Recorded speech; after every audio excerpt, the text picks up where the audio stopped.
Marcus Hayes, Fight Hub TV, powered by the one and only Stagefront VIP with the one and only Showtime. Shawn Porter, Showtime. What's going on, man? How you doing? Man, I'm great. You the only one approached me with something that I knew was worth my time, for the sake of words, man. No disrespect to anybody else here, but I think that when you talk about the significance of this fight, Absolutely. that to me, And this fight being Ryan Garcia and Tank Davis. that should be talked about more than the fight. The fight's gonna sell. The fight's gonna do what it's gonna do. But if you talk about the significance of this fight, people who may not know about this fight, it gets them interested. People who know about this fight but don't understand the degree of this fight gets them more and more interested. You know what I mean? So this fight is going to sell because both of these young men are amazing athletes and because they have the followings that they have. And I think everybody expects this fight to do big numbers because of that. But what I don't want to happen is I don't want people who are not avid boxing fans to look at this fight and then go away. So what you have to do is you have to do interviews and give people a reason to want to continue to watch, even though these two aren't the ones you're going to be watching next week. It's great boxing on like weekly now, and competitive fights, really good athletes in the ring, and I don't think this sport gets enough recognition. It's because I think that people don't talk about the significance of the fights more they should. You know what I'm saying? Hey, Showtime, when we start talking about significance, there are no belts at stake. There's nothing at stake significant in the layman's eyes for 135, but in the annals of boxing and in the eyes of boxing, what does this fight mean when we start talking about two young guys in their prime, such as these? These are two special talents. Tank Davis probably being a generational talent. Ryan Garcia, we know what he brings to the table. Right behind him. Does this fight do for boxing what, let's say, Leonard versus Hearns did for boxing when in 1981? I think the boxing world, the business of boxing, should be saying, uh-oh. Because for the first time in a long time, you got an extremely big fight getting in the ring, and there's no belts being displayed. What the fighters need to be looking at is, if I take on the big challenge, I will reap the benefits. Whether I win, lose, draw, if I go out there and do what I'm supposed to do, it's going to be a great night. People will be entertained, and they'll want to see me again, with or without a belt. And I think that that's the main thing about this fight. Again, you talk about the significance of it. I mean, look how big this fight is, and there's no championship titles on the line. Told to me by TV, we want a belt in the ring every time there's a fight because people may not understand who's in the ring, but they understand those belts. And so you want that kind of trinket going, being toted around so that people that don't watch boxing, even if they don't watch boxing, they don't understand. But they understand both fighters are undefeated, but they don't know both fighters aren't world champions. You know what I mean? So I think that this is going to send a message to the business of boxing that, hey, these fighters don't need a belt to be seen, and these fighters don't need a belt to sell tickets. How much respect do you have for both fighters taking each other on at this stage in their career with so much to lose for both of them? A loss for either one of them may not be the end of their career, definitely not, but it would be a significant stain on their career. Yeah, I think whoever wins this fight, the winner will be the face of boxing. I think that I really appreciate what Ryan did making this fight happen. It's my understanding that he's the one that called on it. He's the one that started chirping extremely loud. And I think the whole boxing world was like, yo, yeah, right, shut up, get out of here. It took him a long time of that kind of barking to really get certain people to recognize, like, hey, maybe we should take a look at this fight happening, So I love the fact that both guys are getting in the ring at this point in their career.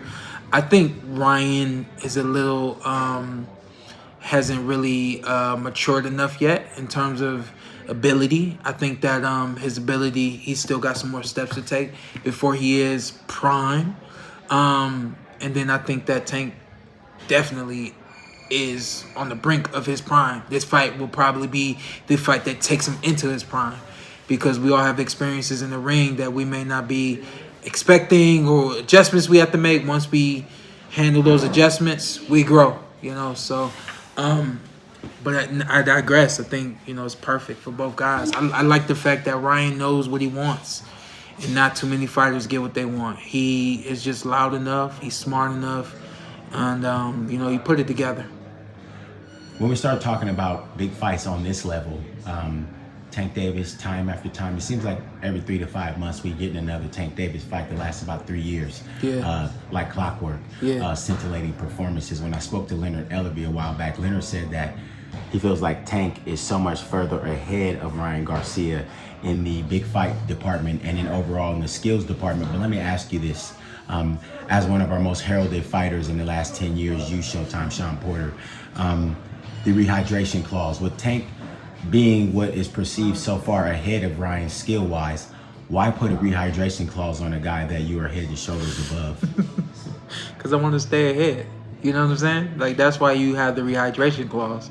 I mean, if anything, it's intelligent on Tank and his corner's behalf to even try to create that clause. And I think that they know, hey, the longer we can keep him small, the smaller he'll be on fight night. He's going to be big, but the longer we can keep him small, the better for us.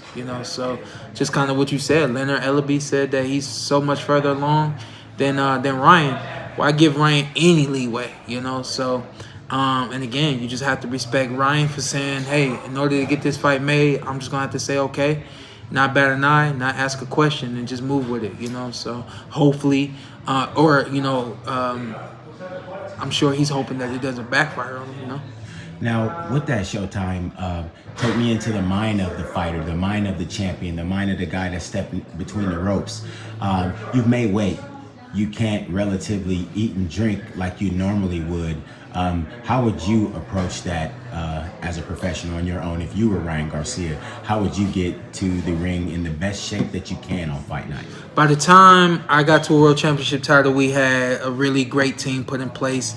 We had rehydration clauses and rehydration protocols and all those types of things put in place. And so it was like we knew what we were doing. I think when I fought for the world championship title, we didn't even know that there was going to be. I fought for the IBF. IBF has the 10-pound rehydration clause morning of weigh-in, and we didn't know about that till we got there. And so after that weigh-in, that initial weigh-in, it was like eat and drink a little bit, go check your weight. Okay, we cool. We can eat a little bit more. Eat and drink a little bit, check your weight. Okay, we cool. We can eat a little. If you have not had any experience with it, it can be a little draining. It can be a little frustrating.